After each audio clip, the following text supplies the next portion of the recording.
Aleluias. Romanos 12, versículo 3. Porque pela graça que me foi dada... Só um minutinho.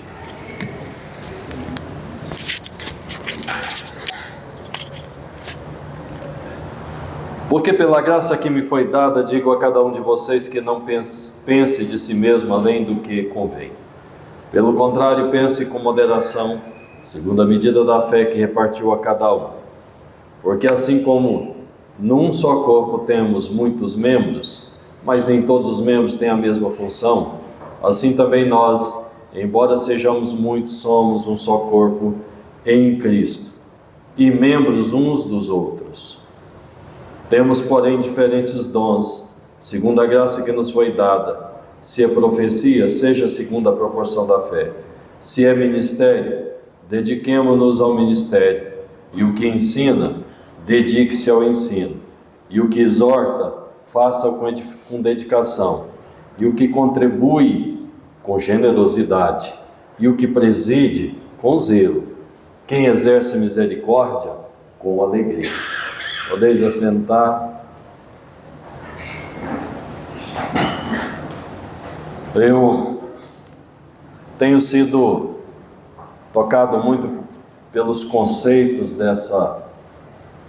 desse texto, da palavra, da igreja, da missão da igreja, da vocação da igreja, especialmente nesses últimos tempos. Tenho olhado para a igreja e procurado ao Senhor o que o Senhor espera da igreja. Qual é o papel da igreja? Nós sabemos que igreja é um conceito cristão. No judaísmo não tinha essa ideia, não tinha igreja, era templo. A relação era uma relação diferenciada. Talvez os dois pontos de divergências mais profundo que existe entre o judaísmo e o cristianismo é que no judaísmo não existe esse conceito de Deus que é Pai.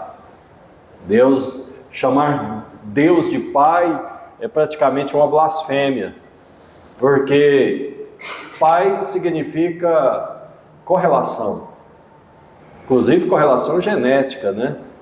Correlação genética, chamar Deus de Pai. Como é que eu vou chamar Deus de Pai? Quer dizer que eu estou igualando Deus à sua criatura?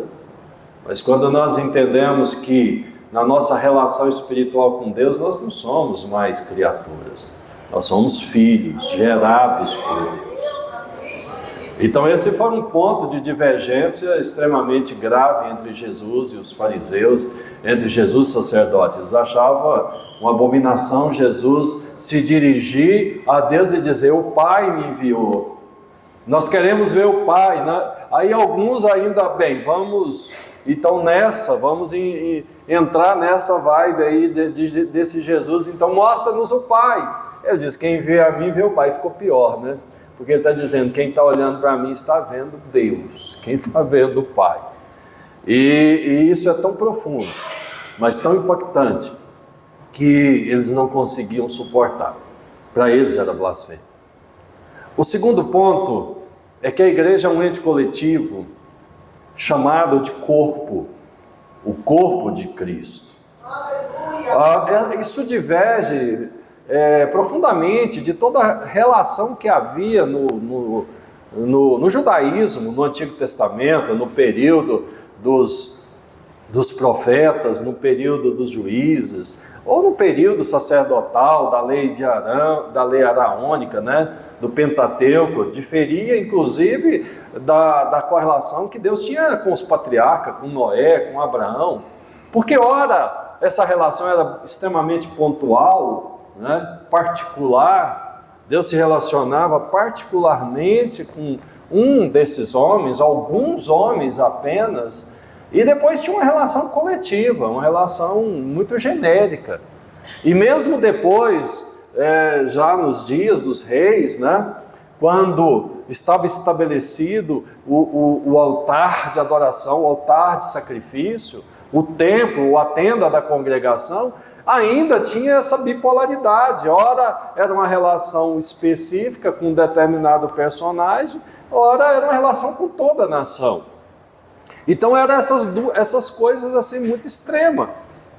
Mas quando Jesus começa a anunciar o Evangelho, ele começa a fazer isso de uma forma, inclusive de uma forma pedagógica, porque ele convida 12 homens, e aí ele quebra todos os paradigmas, porque esses 12 homens foram escolhidos praticamente assim, de uma forma sem projeto, aparentemente sem projeto. Ele saiu caminhando e chega na beira do mar, ele chama Pedro, Tiago, João, depois ele vai na coletoria e chama Levi, depois ele vai chamando outras pessoas, um traz um outro, né? E apresenta para Jesus, e daí Jesus diz, não, esse tá bom, serve, pode seguir. E vai acontecendo assim.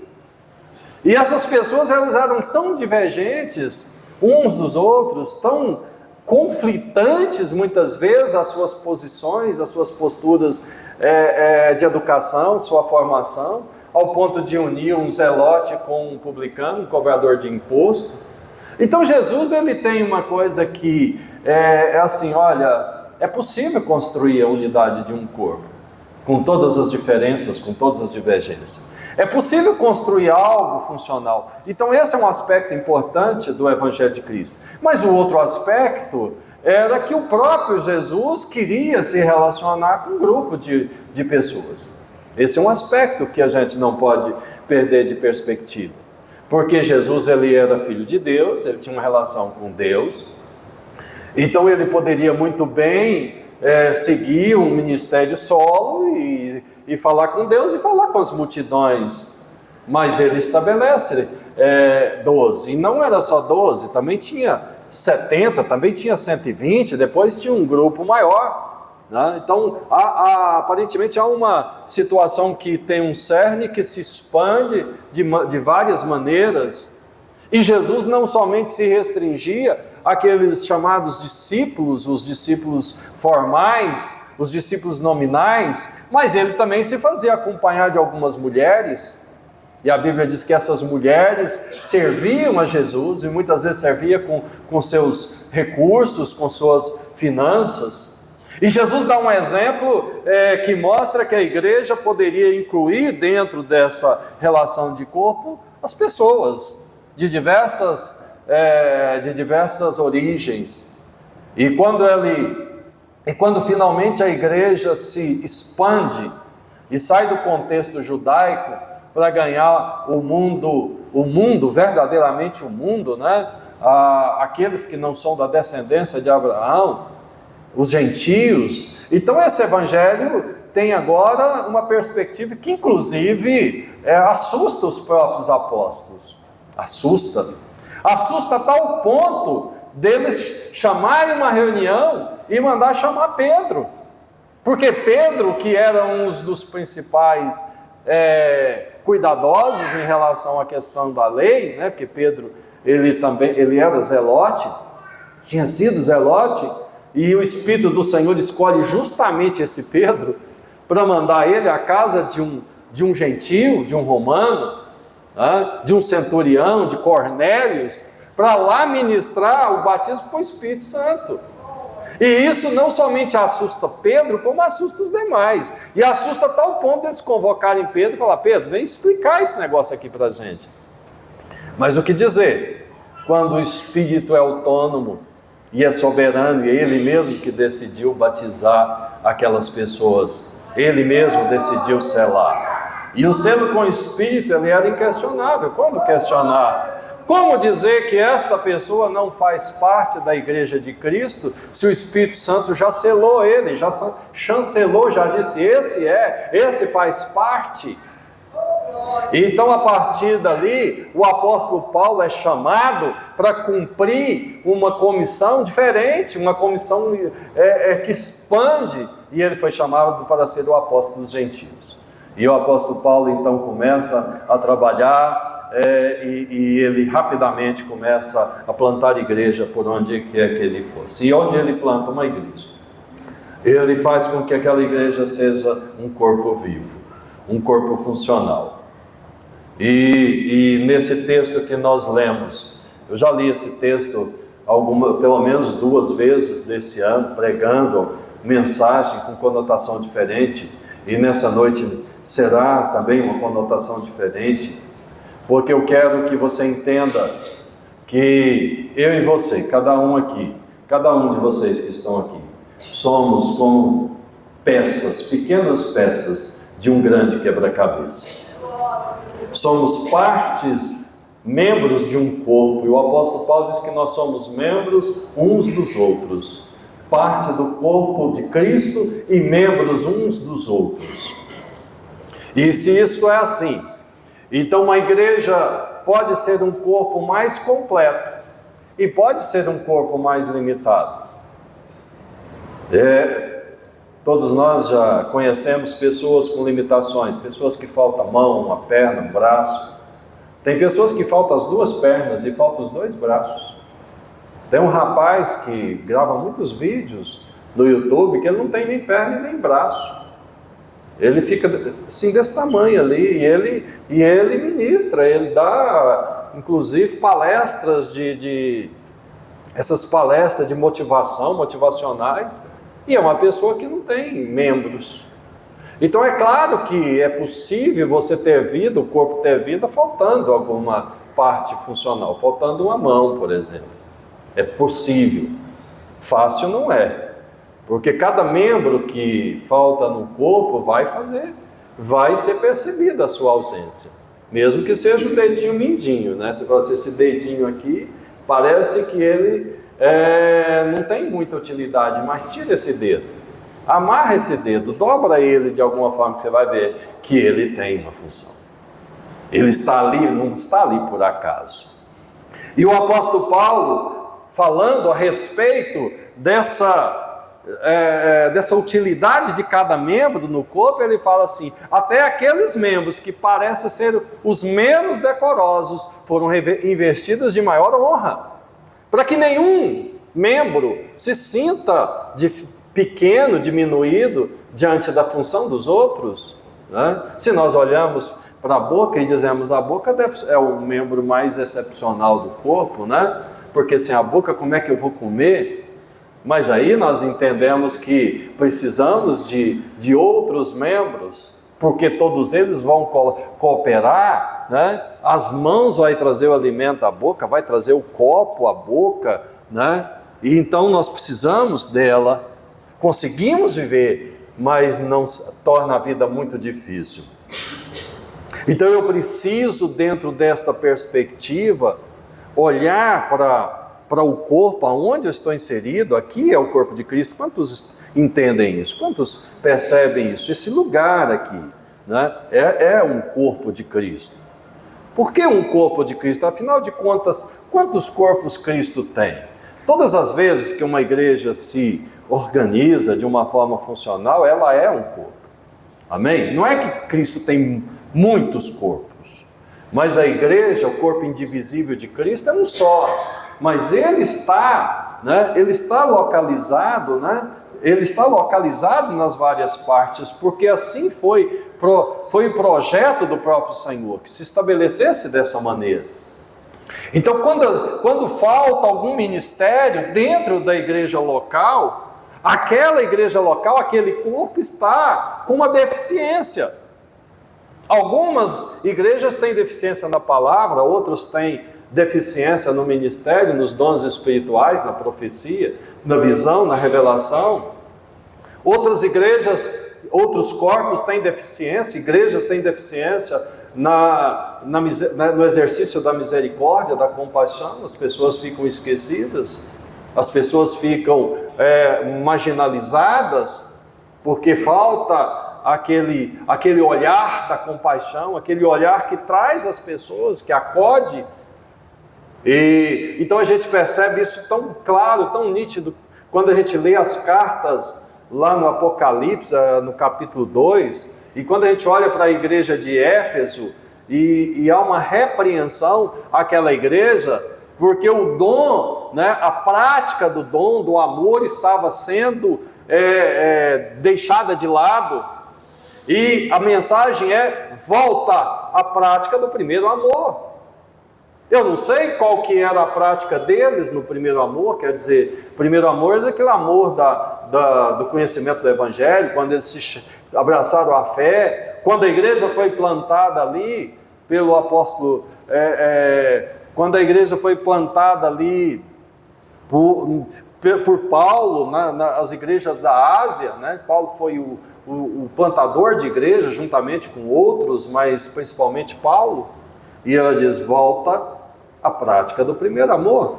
Lá em Éfeso estava faltando exercício do amor, provavelmente da misericórdia, da compaixão, talvez até a intensidade com que eles estavam se relacionando com Deus tivesse esfriado, porque pode muito bem ser isso, né? Aquela paixão que nos leva à comunhão, oração, aquele fervor que nos leva a buscar mais intimidade com Deus, que nos leva mais para o altar do Senhor, talvez seja isso que tivesse esfriado lá na igreja de Éfeso.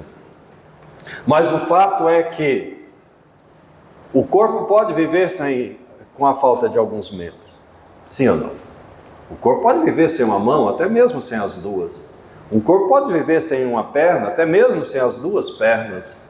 Pode viver sem o olho, pode viver sem uma orelha, mas uma orelha, nenhuma parte do corpo poderá sobreviver sem o corpo. E é isso que nós precisamos compreender. Nós não podemos sobreviver a partir do momento que estamos fora do corpo. Porque é dentro do corpo que não somente a utilidade nossa vai aparecer, mas o corpo nos nutre, nos alimenta. Então flui, a vida que flui do corpo chega até a minha vida. Mas o que muitas vezes eu percebo que nesse grande quebra-cabeça de várias peças que vão se encaixando para formar as partes funcionais do corpo de Cristo, da igreja do Senhor, às vezes há muitas peças fora do lugar. Há muitas peças que não sabem aonde se encaixar. Há muitas peças que não compreendem a sua função, não compreendem. E pergunta assim, fica perguntando: o que eu devo fazer? Qual é a minha função? Qual é a minha conexão? O que eu posso fazer? E alguns fazem essas perguntas, outros deixam de perguntar, porque se convence que não há nada que eles possam fazer que seja necessário, que seja útil. Mas saiba de uma coisa, queridos: não há nenhum membro sobrando no corpo de Cristo, amém? Não há nenhum membro que possa ser dispensável, descartado, porque já existem outros. Não há também, há uma perspectiva de que muitos, e o apóstolo Paulo trata disso: eu não quero todos de vocês serem o mesmo membro, porque se todo o corpo fosse boca, aonde é que estaria o nariz? Onde é que estaria o ouvido? Ou se todo fosse olho? Porque muitas vezes nós não compreendemos isso, achamos que há funções que são funções especiais. Então tem muita gente querendo essas funções, mas outras funções que são extremamente importantes, não são dadas a elas a importância que elas têm. E é desprezado, é rejeitado, é largado de lado. E quando isso acontece, certamente o corpo está enfermo, doente, o corpo está limitado. Se todas as pessoas quiserem usar o ministério da pregação, da palavra, olha, eu quero estar lá no púlpito, eu quero pregar, e precisa ser de domingo à noite, ou quando a igreja está reunida. Não quero pregar lá num culto no meio de semana, porque lá no meio de semana tem menos gente. Olha, eu não quero pregar lá na escola dominical, ensinar na escola dominical, porque também na escola dominical vem menos gente. Eu quero estar no lugar onde a multidão vai estar. Certa vez eu vi um rapaz dizendo: eu sou pregador de multidões. Então ele era pregador de multidões. E aí a gente vê Jesus pregando para uma mulher lá no poço de Jacó, né? Uma única mulher, uma mulher samaritana, uma mulher cheia de problemas, de equívocos, e Jesus tira o tempo e diz: eu tenho a necessidade de ministrar a vida dessa mulher. Isso é evangelismo.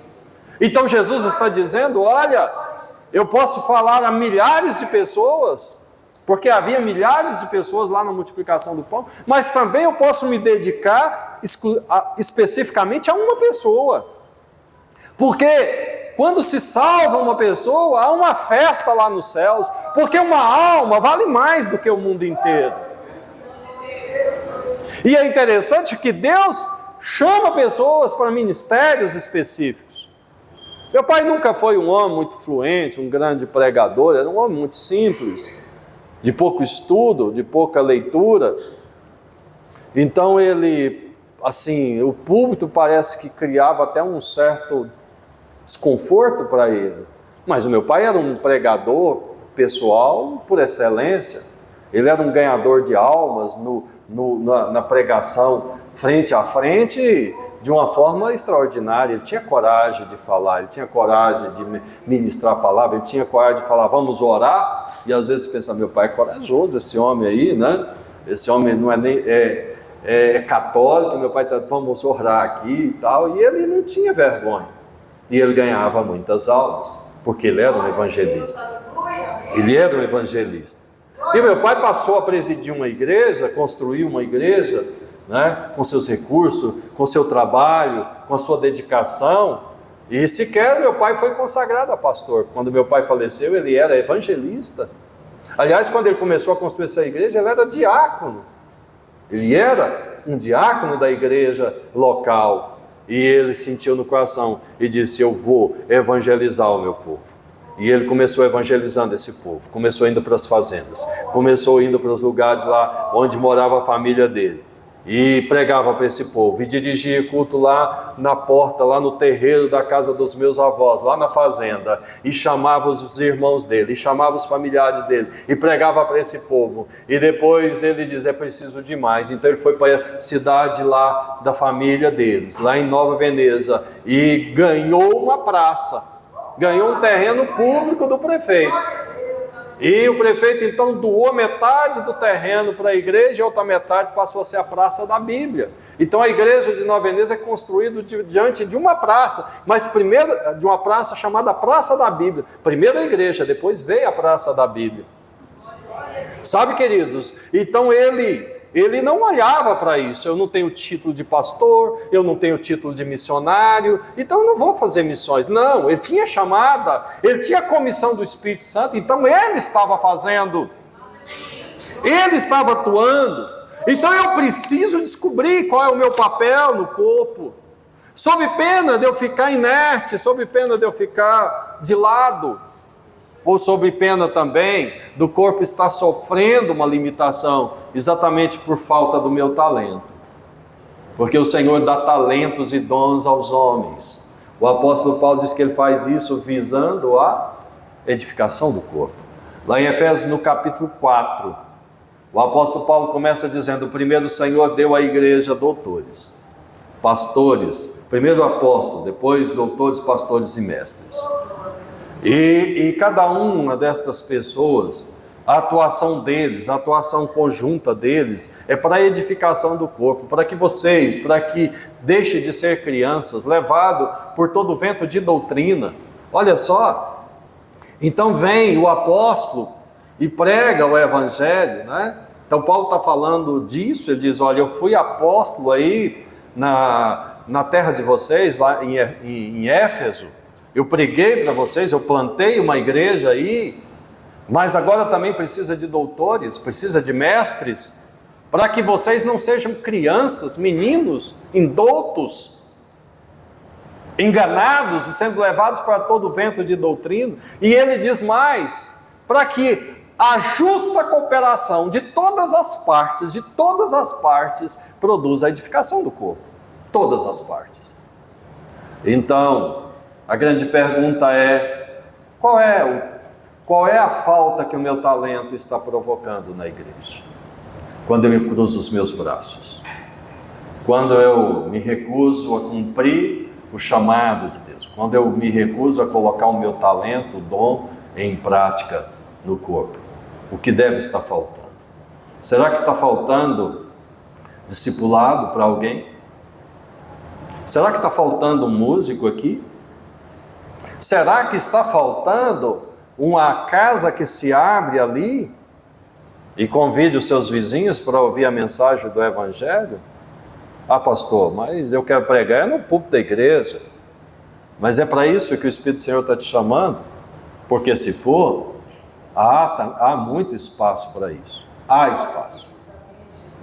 Talvez se o meu pai tivesse pensado assim, bem, eu quero pregar no púlpito da igreja da Vila Redenção. Talvez ele não tivesse muitas oportunidades, porque tinham outros pregadores mais preparados, né? E a oportunidade para ele seria menor. Mas ele foi e abriu um campo de trabalho, ele abriu uma igreja, ele pregou para essas pessoas, ele deixou essa igreja construída, ela está lá. Glória a Deus. Ela está lá.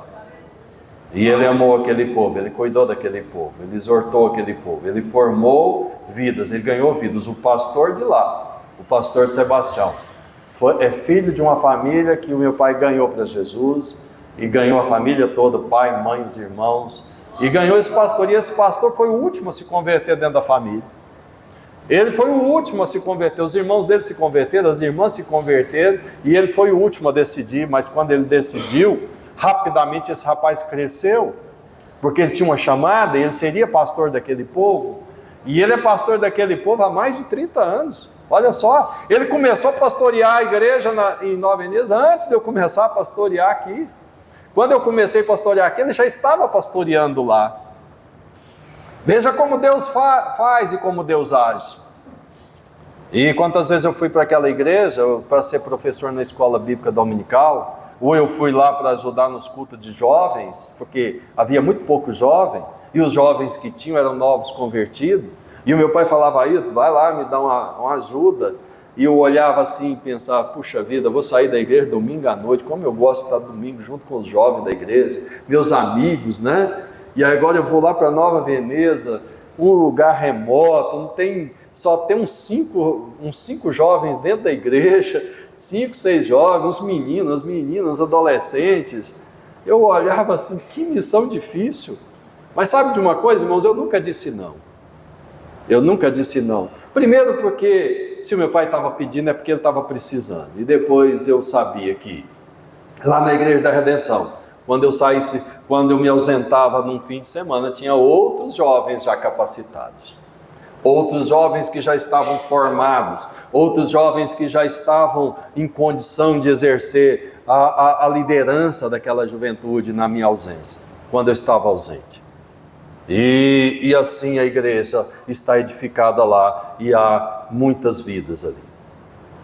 Amados, o chamado para o corpo de Cristo, quando eu sou chamado, todas as minhas, olha, preste atenção no que eu vou dizer agora, todas as minhas manifestações de fé são conectadas com a parte do corpo.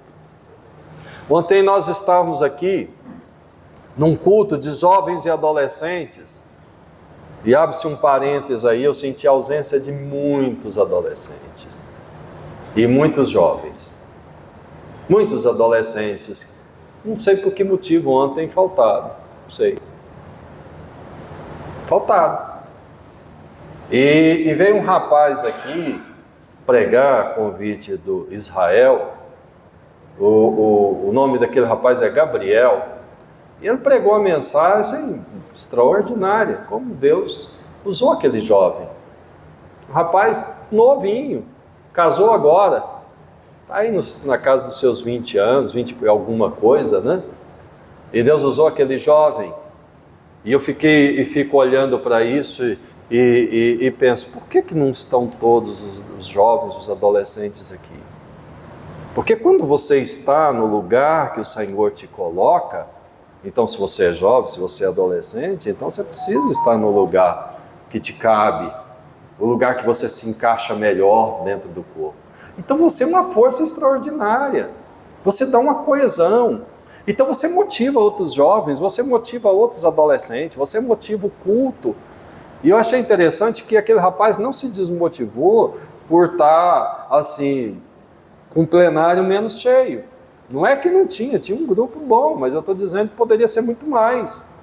Entenda o que eu estou dizendo. Estou aqui dizendo que o culto está ruim, não está, foi bom. Não é, Sami? E eu fiquei muito feliz de ontem, aqui, vi aqui os 3 irmãos, né? Sami, Richard e Aline ministrando. Falei, ô, bênção. Eu conheço eles desde criança, né? A Aline e o Richard, então, era bem criancinha, porque o Sami já era menino, né? E os 2 são mais novos, né? A Aline tocando teclado e o Richard aqui no contrabaixo. Deu glória.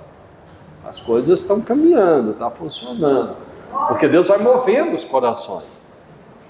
E eu fico muito feliz quando eu vejo os pais e as mães de adolescentes aqui na igreja, no culto de jovens e adolescentes.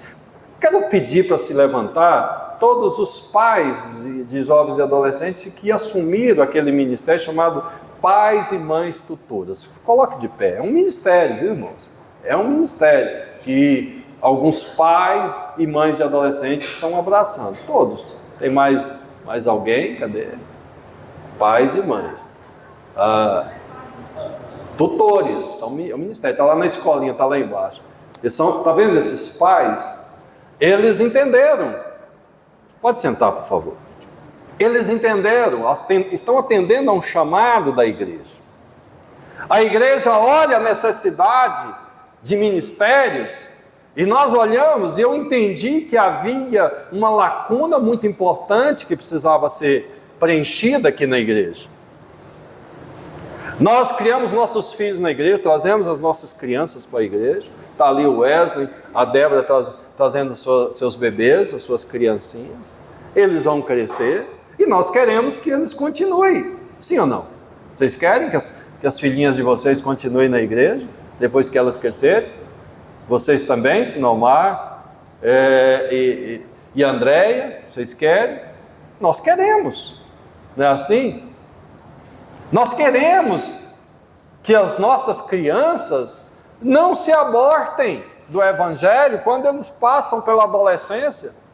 E quando eles chegam à fase de jovens, eles se desviam e vão para o mundo. Então é como se abortasse mesmo a semente que foi lançada. E nós compreendemos que é preciso fazer um discipulado eficaz das nossas crianças, depois dos pré-adolescentes, e depois dos adolescentes e dos jovens. O que é esse discipulado eficaz? Então nós criamos aqui na igreja um ministério chamado Pais Tutores. Pai no sentido de gênero, né? Pais é pai e mãe nesse sentido. Pai e mãe. Tutores. Qual é a função do pai tutor? É discipular. Além de estar discipulando as suas crianças, já que eles têm que discipular mesmo, os seus adolescentes, eles vêm também discipular o filho do outro. Então ele vai reunir o seu filho com os filhos dos outros irmãos, de outras pessoas que nem mesmo frequentam a igreja, e vai fazer esse discipulado. Porque uma realidade que nós vemos dentro da igreja é que nem todas as crianças e adolescentes que frequentam a igreja têm pais evangélicos. Você sabia disso? Você sabia que há muitas crianças e muitos adolescentes que frequentam a igreja, frequentam a escola bíblica dominical, frequentam o culto de jovens e adolescentes, frequentam o culto domingo à noite que os pais deles não vêm? Sabia disso? E crianças novas, crianças de 9, de 10 anos, de 11. Tem umas menininhas ali. Elas estão olhando e rindo para mim, eu acho que elas estão pensando, eu acho que deve estar falando da gente também. Não somente delas, mas de outras. Então nós precisamos de alguém para discipulá-los. E por que não os pais? Começando com o pai. Mas é só pai? É só mãe? Quem não é pai? Olha o Rogério e a Carolina. O Rogério não tem filho, nem a Carolina, né? É óbvio. Eles não têm filhos. Mas você sabia que eles abraçaram essa causa e são pais tutores? Vocês são pais tutores, viu, Rogério? Você também, Carolina. E vocês estão sendo convocados para integrar esse agrupamento, esse exército de pais e mães tutores. E eu vou dizer uma coisa para vocês, que eu não tenho dúvida que o Espírito de Deus vai abençoar a geração de vocês de forma especial. Sabe por quê?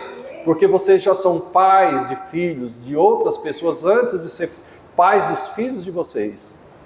E quando a gente faz isso, o investimento espiritual é tão grande, é tão extraordinário, que Deus não vai falhar.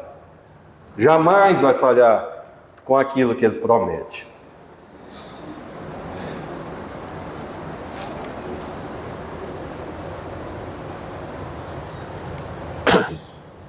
Eu sempre me emociono quando eu falo de paternidade. Me emociono muito porque paternidade é uma coisa muito forte no meu coração. Quando você é pai e tem isso como princípio, mais do que um princípio social, você tem isso como princípio espiritual, isso é uma coisa que move a sua vida, move o seu coração. Então ser pai é uma missão, ser mãe é uma missão que não tem nenhuma outra missão na terra maior do que essa. Nenhuma outra missão é maior do que essa, mais importante. Sabe por quê? Porque uma alma vale mais do que o mundo inteiro. Então criar um filho, criar uma filha no temor do Senhor, na instrução do Evangelho, é uma coisa que não tem preço. Não tem preço no ponto de vista da eternidade, porque é uma coisa que não tem um valor, quanto é que vale uma alma, e não tem preço para o pai também. Qual é o preço que um pai e uma mãe pagaria pelo resgate do seu próprio filho? Pergunta para uma mãe que acabou de perder um filho para a violência, para as drogas, perder um filho por narcotráfico, perder um filho literalmente para as ruas. Pergunta quanto que ela daria, o que ela seria capaz de dar. Provavelmente qualquer boa mãe, qualquer bom pai diria: o que é preciso de dar? Um braço, uma perna, os dois braços, as duas pernas? Ou quem sabe o coração, pastor Evanildo? Você seria capaz de dar o coração? Você seria. É claro, você deu o coração, você deu a sua vida. O coração deu a vida. Qualquer bom pai, qualquer boa mãe, qualquer pai que ama o filho seria capaz de dar o coração, seria capaz de dar a vida. Mas às vezes nós desprezamos, queridos, que nós podemos fazer coisas menores do que isso, pastor Sandro, para garantir esse filho. Podemos. Nós não precisamos tirar o nosso coração e dar, porque nós podemos tirar o nosso tempo e ofertar. Nós podemos tirar o nosso tempo de oração com essa criança, nós podemos instruir ele nesta palavra, nós podemos sentar com ele, ensinar ele na palavra, nós podemos exortá-lo, nós podemos acompanhá-lo todos os dias que ele estiver caminhando, educá-lo, formá-lo, capacitá-lo e continuar a fazer isso até o dia que a gente estiver vivendo aqui na terra. Porque o maior prazer de um pai e de uma mãe é poder conviver e relacionar com seus filhos até o último dia da sua vida, de uma forma em que esse relacionamento seja um relacionamento em que há prazer e alegria de todas as partes. A Rosângela ela não está aqui hoje porque ela está lá em Curitiba acompanhando o Aurélio. O Aurélio foi fazer um curso e a Rosângela foi fazer o curso, o pré-curso, né? O curso dele começa segunda-feira. Ela foi semana passada comigo. Eu fiquei lá 5 dias e voltei, 5, 6 dias, e ela continua por mais um tempo.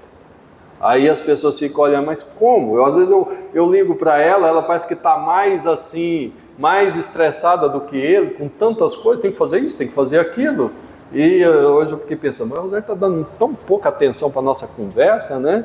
E rapidamente ela descartou: Aurélio, você está saindo? Tipo assim, ela já vai correr atrás, para ir ajudar em alguma coisa. Mas sabe o que é isso, queridos? É a maternidade. É assim mesmo. Mas nós precisamos compreender que estas coisas, elas são processos e nós não podemos falhar. Os degraus de cima de uma escada, se chega neles quando nós subimos os que estão abaixo. Então você precisa criar um filho, você precisa ensiná-lo, você precisa instruí-lo, você precisa amar esse filho, dedicar a ele. E nem toda a sabedoria da terra é capaz de fazer aquilo que cabe ao Evangelho fazer. Por isso que Salomão diz: ensina o teu filho. Ensina o teu filho, e quando ele crescer não desviará dele. Ensina o teu filho quando for criança. E também a lei diz isso, né? A lei, a Torá diz isso: olha, ensina o teu filho andando com ele, assentando, caminhando, e faça isso, e que esta palavra seja plantada no coração dos teus filhos. Então nós chamamos esses pais e mães, e estamos chamando outros, viu? Estamos chamando outros. Há muito espaço, sabe por quê? Porque nós estamos preparando para um crescimento gigantesco, um crescimento extraordinário de vidas de crianças e adolescentes e jovens aqui dentro desta igreja. Então o Espírito Santo não vai nos dar aqueles que nós não pudermos cuidar. É por isso que nós estamos preparando os cuidadores primeiro, para que eles venham. Não primeiro, porque já tem muitos para eles cuidarem. E depois virão outros e outros e outros e mais outros. Porque nós vamos ganhar e nós não vamos perdê-los. Nós vamos vê-los crescer. Nós vamos vê-los se consolidar. O Rogério estava aqui ontem brincando com os meninos, né? uns pré-adolescentes ali. Não só ele, Sinomar. Eu não vi todos, eu vi o Sinomar, vi o Alessandro, eu vi o João e vi o Rogério. Agora, Rogério, não pode deixar eles embora depois do futebol não, viu? Deu, Rogério. Viu, Sinomar? Não pode deixar eles embora depois do futebol não. Eles têm que vir para o culto. Então os meninos dizem: precisa de ter atividade para os meninos. Vai ter atividade para os meninos, porque eles estavam com inveja das meninas. As meninas dançam. Mas menino que não quer dançar, menino quer jogar bola, menino quer jogar pibolim, menino quer jogar ping-pong. E menino também, estou falando de diversão, mas também tem o culto, né? E os meninos vão vir para cá e vão ser preparados, vão ser instruídos. Mas eu fiz uma declaração que, quando eu estou no corpo de Cristo, todas as minhas manifestações de fé estão conectadas com a parte do corpo. E quando o Gabriel estava pregando aqui ontem, o Espírito de Deus estava ministrando na palavra que ele leu.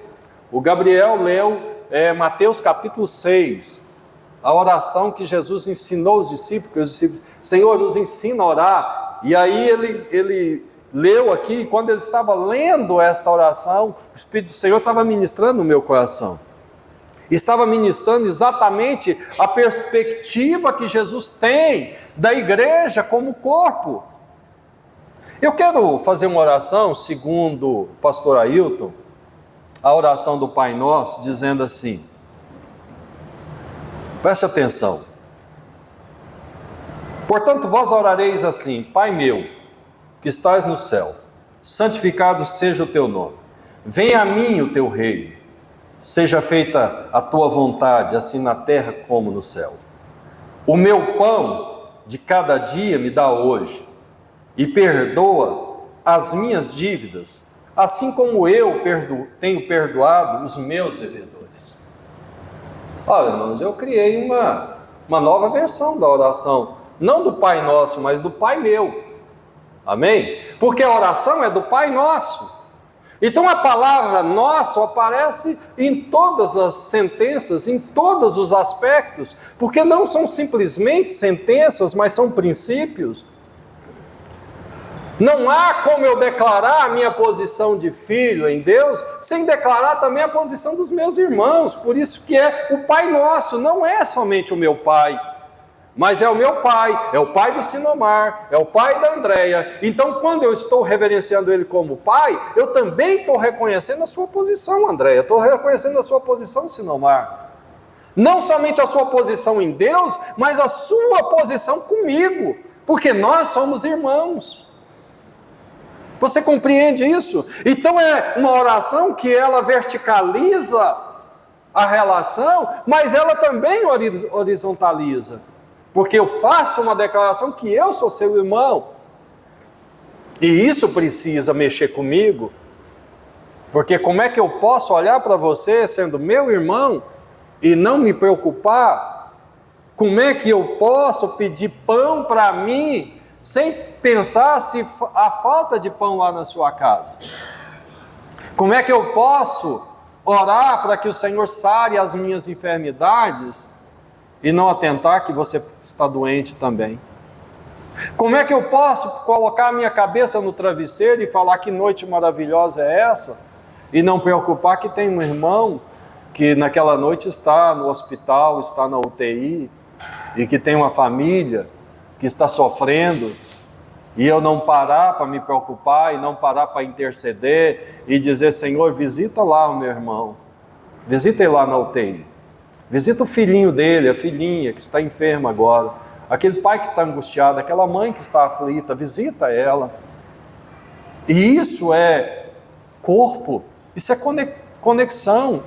Eu não posso me conectar na minha relação com Deus, sabe, me desconectando da relação com as pessoas. Eu não posso nem mesmo pedir perdão para os meus pecados, porque a conexão com o corpo leva assim: Pai, perdoa os nossos pecados, as nossas dívidas, assim como nós temos perdoado aqueles que nos devem, é nosso. Então mesmo quando eu vou orar para Deus me perdoar, eu digo: Pai, perdoa também o pecado daquele meu irmão, daquela minha irmã. Perdoa, Senhor, o pecado desta nação, perdoa o pecado desse povo, Senhor.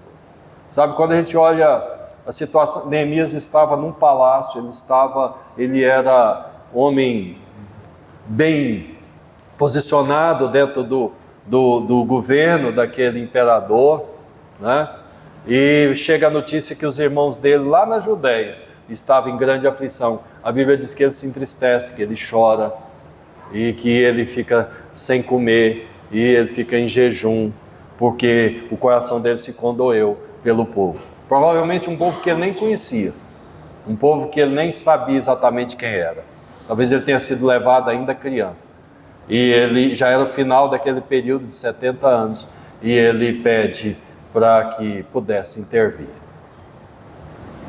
Não dá para pedir a ação do Senhor na minha vida, né, sem que eu peça ação também na vida dos irmãos. Venha a nós o teu reino. Senhor, eu não quero que o Senhor reine somente lá em casa, não, Senhor. Eu quero que o Senhor reine lá na casa do Mike, lá na casa da Celira. Eu quero que o Senhor reine lá na casa do Ricardo, da Evanilde. Senhor, eu quero que o Senhor reine na casa do Zé Luiz. Eu quero que o Senhor reine na casa da Ana Clara. E quando nós começamos a nos conectar desse jeito, cada dia mais nós nos envolvemos, cada dia mais o que dói na vida do irmão, dói na minha vida, cada dia o que move, que alegra o meu coração, o que alegra o coração do irmão, alegra o meu também, o que entristece o coração do irmão, entristece o meu também, porque é isso que é conexão. Livra-nos do mal, livra a mim do mal, Senhor. Livra o Aurélio que está para começar aquele curso lá do mal.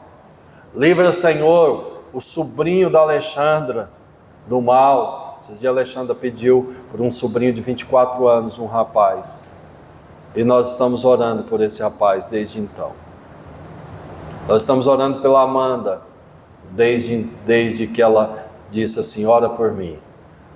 Estamos orando pelo Sinomar, pela Andréia, desde o dia que eles falaram: ora por mim. Eu preciso que ore por isso e isso. E tantas outras pessoas, pela Ana Paula, pelo primo da Ana Paula, que foi acidentado, ficou na UTI semanas, mais de mês, né? Quer dizer, na UTI ele não ficou tanto tempo, mas ele está de coma mais de um mês. E voltou agora a falar, depois de quase 2 meses, ferido. E nós estamos orando. Sabe por quê, queridos? Porque isso é conexão. É isso que o Senhor espera de nós. Eu não quero prolongar essa palavra mais, mas eu quero dizer para você que está aqui nessa noite, eu quero incentivar você, procure se conectar no corpo. Procure conhecer a necessidade do corpo de Cristo. Procure saber que peça é você, aonde você se encaixa. Porque certamente há um lugar que você se encaixa nesse corpo. Há um ministério que está ainda carente, que é o ministério que você foi chamado para exercer. Olha só, quais são os atributos Um casal de jovem que casou o ano passado já está cuidando de filhos pré-adolescentes de outras pessoas. Mas há coisas que eles precisam, sabia? E que você tem que fazer por eles. Porque enquanto eles estão cobrindo uma necessidade sua, você cobre a necessidade dele. É assim que o corpo funciona. É assim que funciona um corpo bem ajustado. Os pés que carregam o corpo o dia inteiro são auxiliados pelas mãos que massageiam eles, muitas vezes no final do dia. São as mãos que cura, que passa o mertiolate, que passa ali a salmoura nesses pés feridos pela caminhada. Então são essas mãos. Nós precisamos entender isso. Não é um membro responsável para fazer tudo, porque o apóstolo Paulo não pensa de vocês mais do que convém. Significa, Ricardo, não queira fazer tudo. Não acha que você é um super-homem, porque há outras partes para te auxiliar. Precisa haver. Porque se você fizer isso, isso é presunção e você vai se destruir. Mas por outro lado, não se omita e fica sem fazer nada também. Porque da mesma maneira isso também vai te destruir. Da mesma forma. Porque você vai estar desconectado. Meu irmão, que o Espírito do Senhor desperte você. Durante todo esse ano nós vamos estar mostrando para você, para a igreja, quais são as carências dessa igreja. Muitos pais estão ajudando lá nas crianças, né? Com a irmã Marcilene, com o Wagner. Outros estão ajudando a Sara ou a Aurélio lá com os adolescentes, pré-adolescentes, jovens. Outros estão atuando aqui na música, ajudando o Sami. E o Sami está se desdobrando, né, Sami? Como nunca, porque ele toca aqui no domingo, ele toca aqui no sábado. Está o Cleuber aí fazendo um trabalho, tem outras pessoas fazendo um trabalho na música. Mas sabe de uma coisa? É preciso de mais. É preciso mais ceifeiros, e eu tenho orado, todas as madrugadas, todos os dias tenho orado, Senhor, manda mais ajudadores. Manda mais, Senhor, vidas que possam arregaçar as mangas, que possa fazer cumprir a missão do corpo, que possa conquistar almas, que possa discipular, que possa instruir, que possa fortalecer, que possa capacitar mais mestres, mais doutores, mais discipuladores. Senhor, mais pessoas, mais vidas, porque a igreja precisa cumprir o propósito, esse corpo precisa se consolidar, e ele precisa ser forte, e ele precisa ser efetivo, porque no fim das contas, nós precisamos de ver o resultado do nosso trabalho, e nós também precisamos ficar satisfeitos. Amém, queridos? Amém. Quero te convidar a se colocar de pé. E quero orar com você nessa noite, pedindo ao Espírito do Senhor que te capacite, que te instrua, e que finalmente convença. Eu não estou querendo dizer que você não está fazendo. Eu só estou dizendo aquelas pessoas que o Espírito do Senhor está requerendo algo de você. É Ele que vai falar, não sou eu. É Ele que vai te convencer, não sou eu. Porque essa é a função do Espírito Santo de Deus. O máximo que eu posso fazer é um desafio.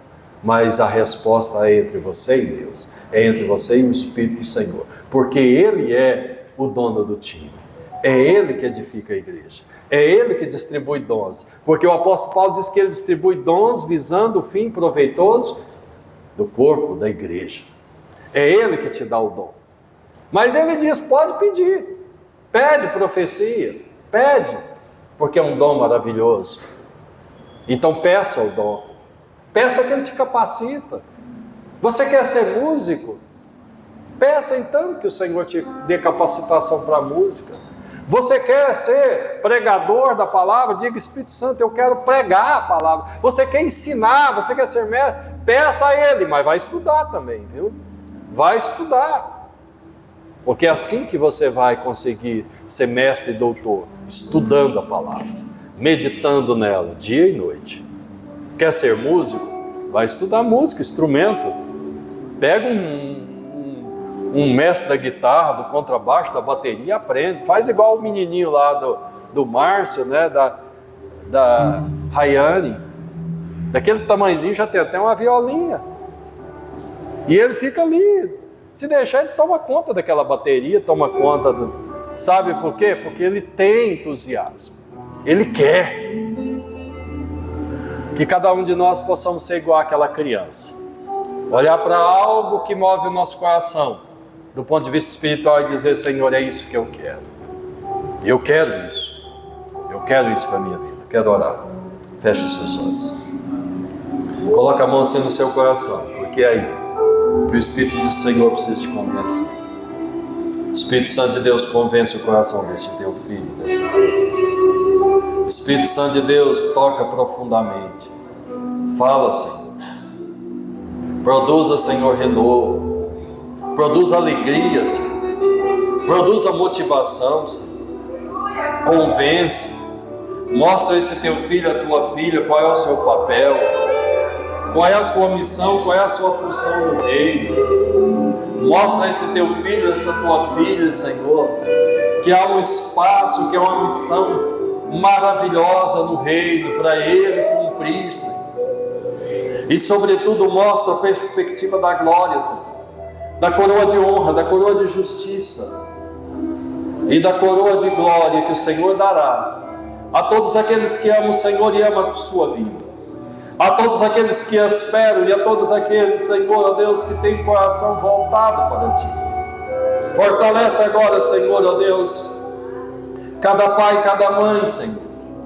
Instrua e capacita, Senhor, e que esta igreja cumpra o seu propósito, Senhor, de conquistar vidas, de conquistar almas, de instruí-los, de ensiná-los no caminho. Senhor, ó Deus, fortalece os jovens, os adolescentes e as crianças desta igreja. Comunica a eles, Senhor, as realidades espirituais. Impacta, Senhor, as mulheres e os homens. Senhor, dá saúde ao teu povo. Senhor, prospera a tua igreja, para que haja ministério de misericórdia, Senhor, para que haja ministério de assistência, Senhor. Pai, dá recurso, dá semente àqueles que semeiam, àqueles que levam a boa semente, sabe? Pai, confirma na vida do teu filho, Senhor. Ó amado e poderoso Deus, confirma, Senhor. Ó Pai, o dom e o talento que o Senhor já confiou a ele. Confirma, Senhor. Consolida, Senhor.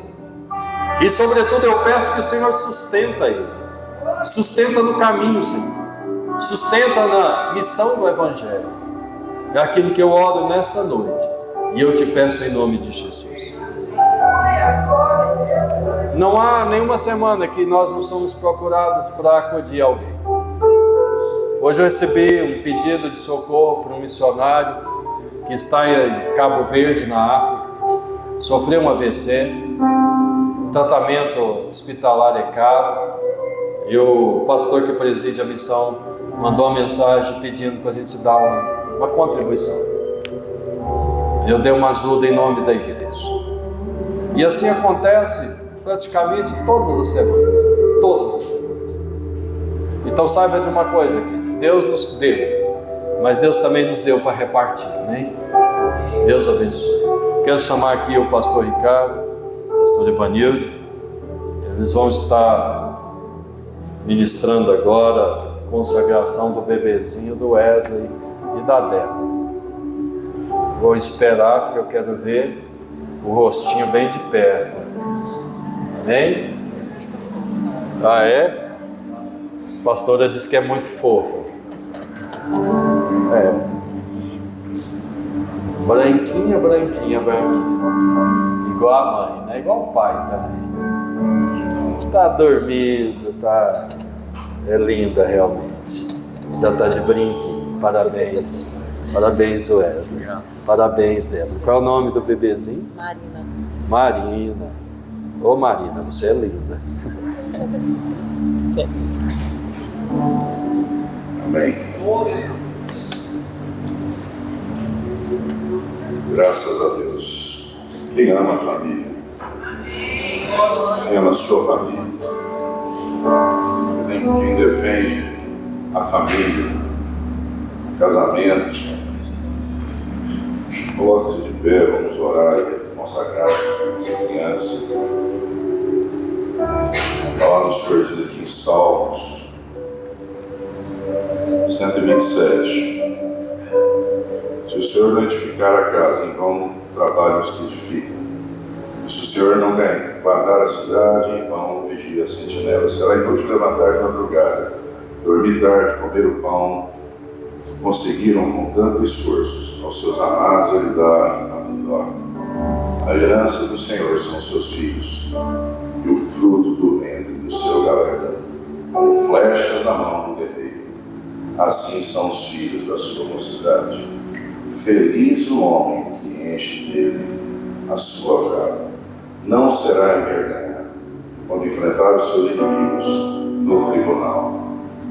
Os filhos, fala do Senhor, diz que a herança do Senhor, ele diz que quando nós recebemos de Deus essa herança, ele diz: feliz o homem que enche deles. Então nós somos abençoados, e a palavra do Senhor diz que nós somos felizes com isso. Amém? Essa criança traz alegria na nossa casa, no nosso lar.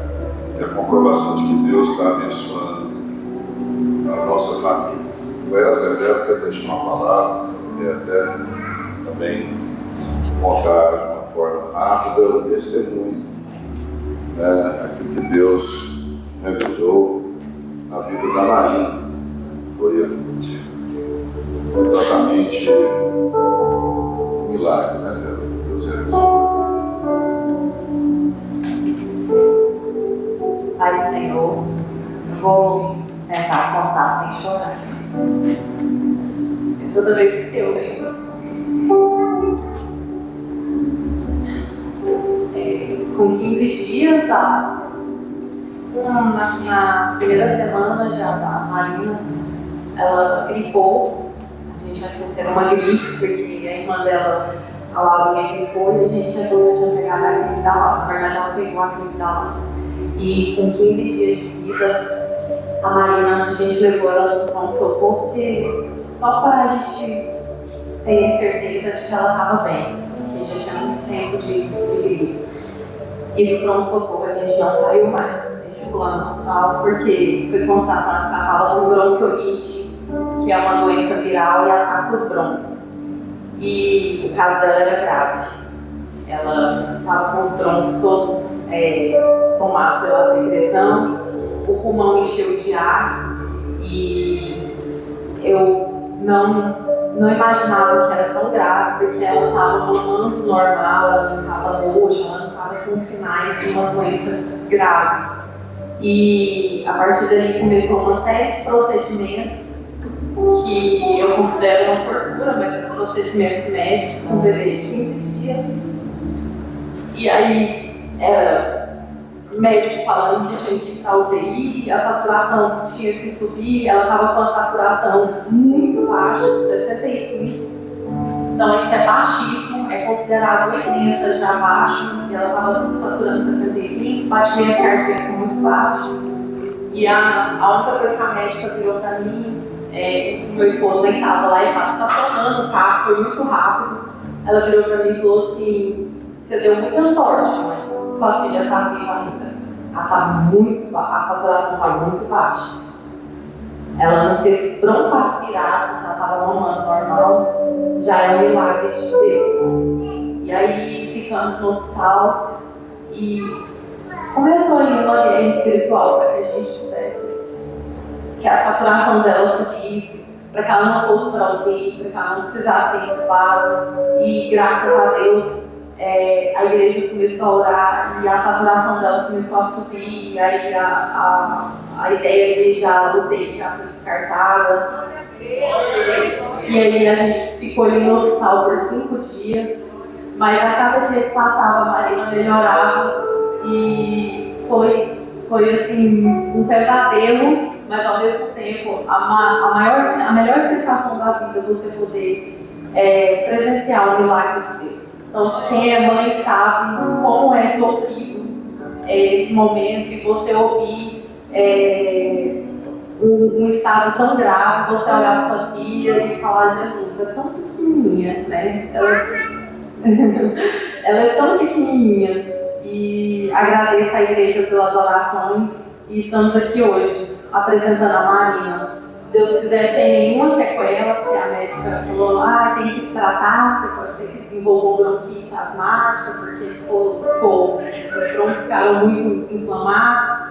mas eu tenho certeza que não vai haver sequelas e ela vai crescer saudável. Amém.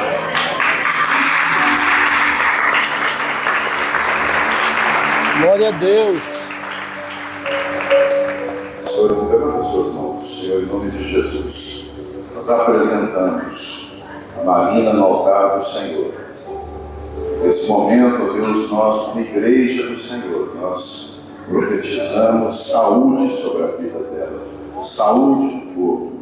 Ó Deus, que essa criança possa crescer em graça, em estatura, trazendo alegria para dentro desse lar. Que o Wesley e a Débora, Deus, possam ter alegria no crescimento da Marina, da Laura. Deus, abençoa essa família.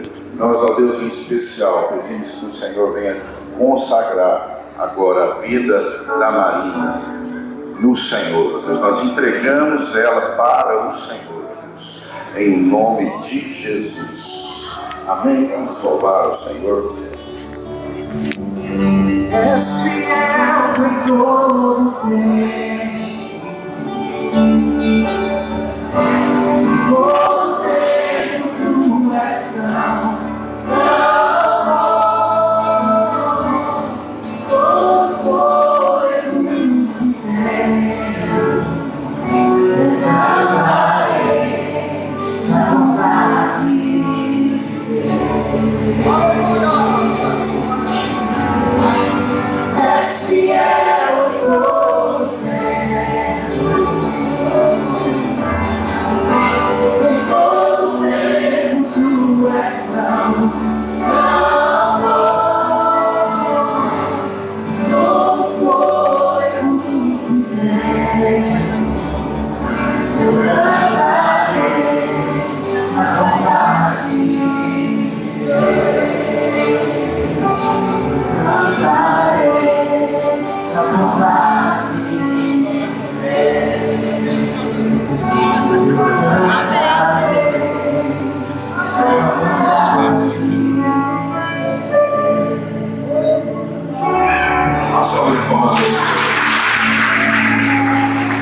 Sente um minuto, só um minuto, sente, por favor.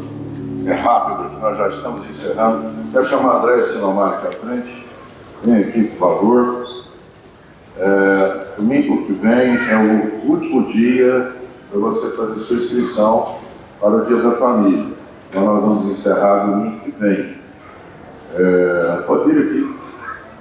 E a André Sinomar está recebendo o nome das pessoas, a inscrição, são R$40. E preste atenção, irmãos, preste atenção.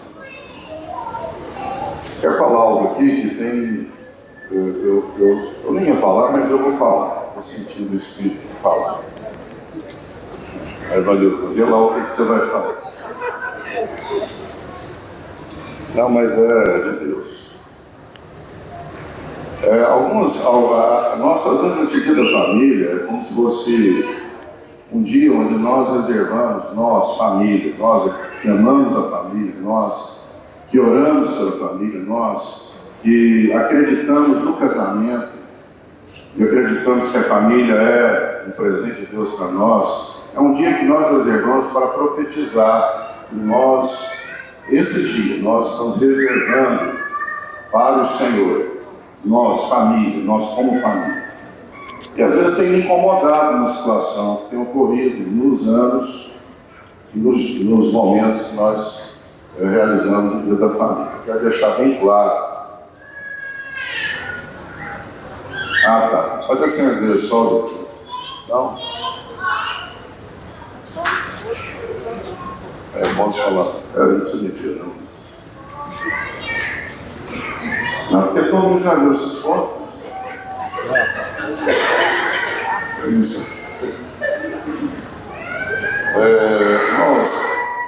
E aí é o seguinte, quando nós vamos para o Dia da Família, tem um café da manhã, 9 horas, a partir das 9 até as 10 da manhã, que a gente serve. E após as 10, até mais ou menos ali 11, 11h30, nós temos um momento que nós não abrimos mão dele. Preste atenção, por favor.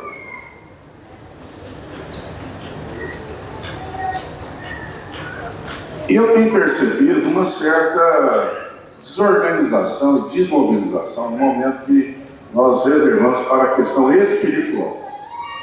E esse ano eu quero mudar isso. Tanto que nós alugamos uma chácara que tem um salão, um ambiente muito bom para reunir, porque nós temos que valorizar esse momento. Então, se você vai levar um parente, um amigo, ou até mesmo você aqui da igreja, que nesse momento que nós estamos reunidos, lá naquele dia, para ministrar a palavra, para orar, e você fica lá fora, ou você fica andando pela chácara,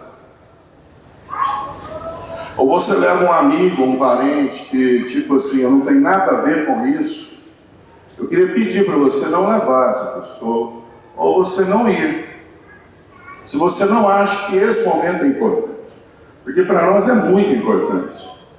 E é para isso que nós vamos lá. Depois nós vamos nadar, nós vamos jogar bola, nós vamos brincar, nós vamos divertir, nós temos o dia todo para fazer isso. Mas esse momento, nós não estamos lá para reunir algumas pessoas dentro do salão, ou quem quiser estar ali dentro do salão, não. O nosso objetivo principal é esse. Então, eu quero até te pedir, se você acha que o dia da família é um dia só para confraternizar e jogar bola, não é isso. É também para isso, mas nós vamos valorizar esse momento espiritual que eu acho muito importante. Amém? Vocês concordam com isso? Não é o dia inteiro de palavra, não é o dia inteiro de oração, não é o dia inteiro. Mas se nós não pudermos ficar de 10 até 11h30, 1h30, ali, ouvindo uma ministração de família e orando, então a gente precisa rever. E aí até eu estou dizendo que se você for levar algum parente ali que não gosta desse momento, você pergunta para ele se ele gosta. Porque se você ficar lá fora, andando por lá, não vai ficar bom, né? Então nós estamos aqui com as inscrições do André, procure André e Sinomar, e dê o nome, porque domingo que vem vamos fechar para fazer as compras. E não tem jeito de fazer compra para um número de pessoas que não sabe. Nem se você falar alguma coisa. Então, amém. Pastor Ailton. Obrigado. Aleluia, irmãos. Nós vamos estar fazendo aqui presta atenção aí, que é muito importante esse evento que vai acontecer na igreja. Dia 4, dá no sábado, passando o próximo sábado no outro.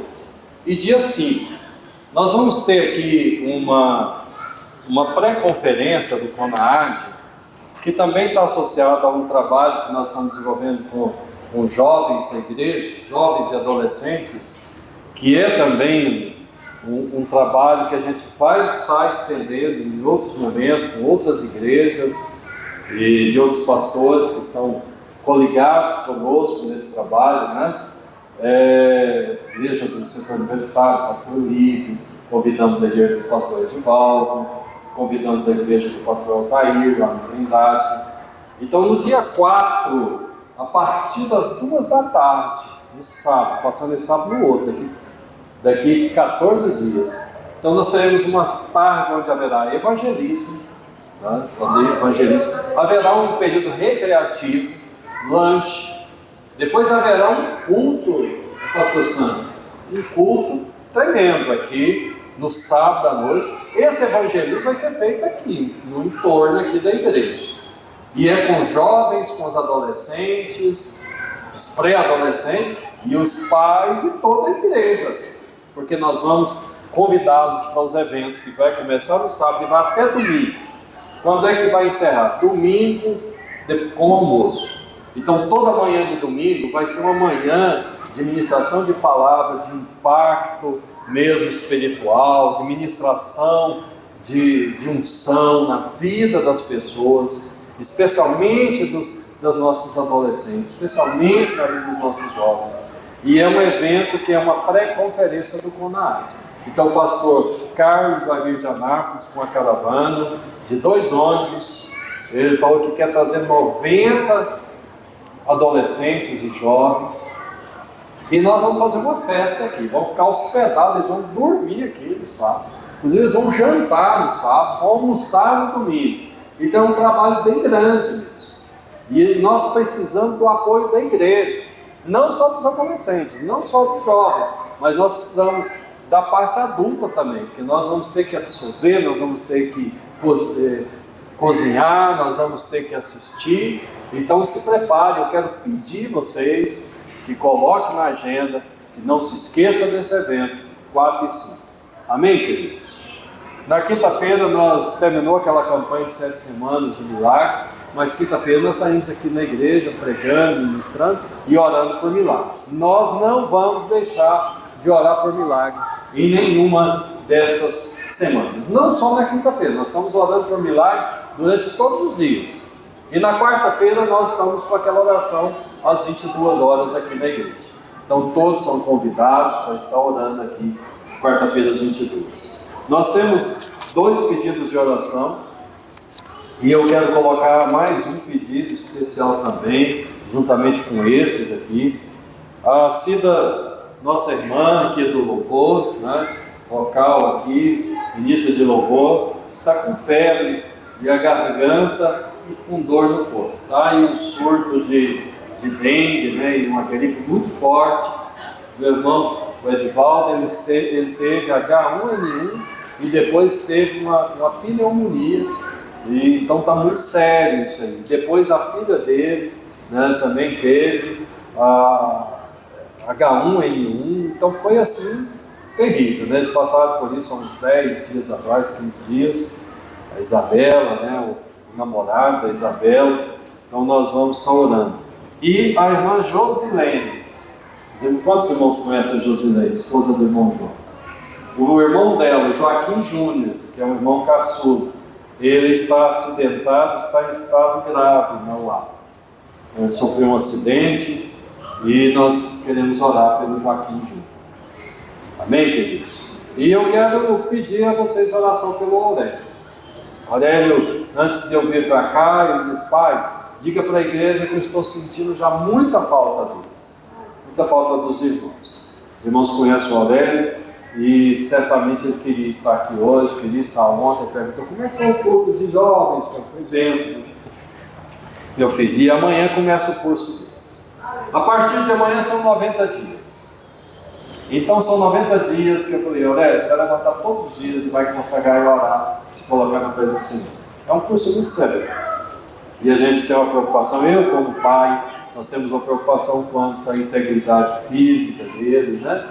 Se ele vai terminar ou não, isso é um fator para mim secundário. Nós queremos ele inteiro de volta aqui, porque tem riscos, né?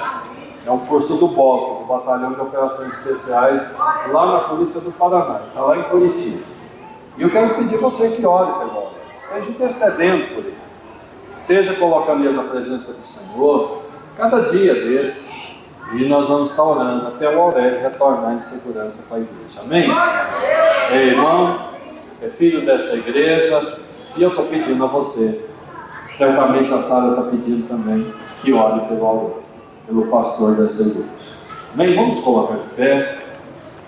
Eu quero pedir você, Davi, para colocar essas vidas na presença do Senhor aqui na frente. Pode vir aqui. Nós temos a Cida, temos o Joaquim Júnior e temos o Aurélio. Mais alguém está enfermo? Mais alguém está doente aqui? A irmã está doente para você mesmo?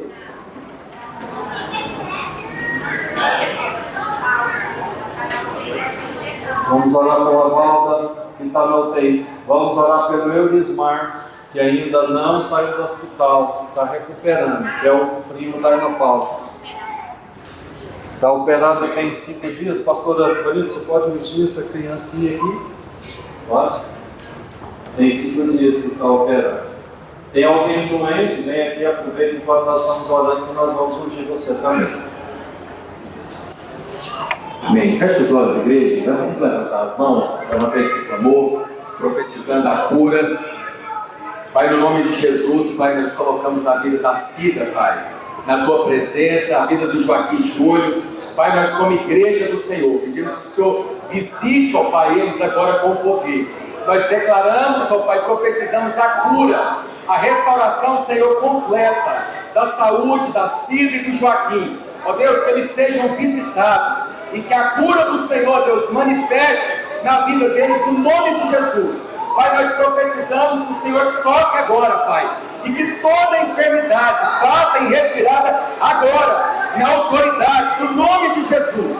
Ó Deus, que todo mal, a Tua palavra diz que verdadeiramente o Senhor já levou sobre si todas as nossas dores, todas as nossas enfermidades, e pelas Tuas pisaduras nós declaramos a Cida, nós declaramos o Joaquim Júlio curados pelo poder do sangue de Jesus. Ó Deus, que eles possam receber agora o toque, o milagre do Senhor nessa hora, no nome do Senhor Jesus. Amém. Glória a Deus. Aleluia. Louvado seja o Senhor. Amém. Vamos orar também pelo Aurélio, igreja. Amém. Pai, no nome de Jesus, nós colocamos o Aurélio na Tua presença. Ó Deus, que o Senhor esteja, Pai, revestindo, ó Deus, a vida dele com o Teu poder. Ó Deus, que o Senhor esteja acampando, ó Pai, os Teus anjos em derredor do Aurélio. Ó Deus, livra ele, ó Pai, de todo mal. Ó Deus, que a Tua mão poderosa esteja sobre a vida do Aurélio. Ó Deus, e nós Te pedimos, ó Deus, que ele venha ser bem sucedido nessa empreitada. Ó Deus, que ele venha ser bem-aventurado. Que o Senhor possa, ó Deus, ir diante do Aurélio, tirando do caminho dele, ó Deus, toda pedra de tropeço, tirando todo embaraço. Ó Deus, e que o Senhor conceda ao Aurélio vitória. Ó Deus, nós declaramos, ó Pai, que ele vai começar aquele curso amanhã e ele vai concluir para a honra e a glória do Senhor. Ó Deus, e que o Teu nome, através da vida do pastor Aurélio, será exaltado naquele lugar. Ó Deus, eles vão saber que há um Deus vivo, há um Deus presente na vida do pastor Aurélio. Pai, nós colocamos também a vida da pastora Sara. Cobre a vida dela. Ó Deus, vai guardando a vida dela, vai suprindo, ó Pai, cada uma das necessidades. Que o Senhor esteja, ó Pai, com ela em todos os momentos, e que os Teus anjos, ó Deus, estejam acampados sobre a casa dele, no nome de Jesus. Amém. Você pode dar uma salva de palmas para o Senhor. Amém. Glória a Deus. Aleluia.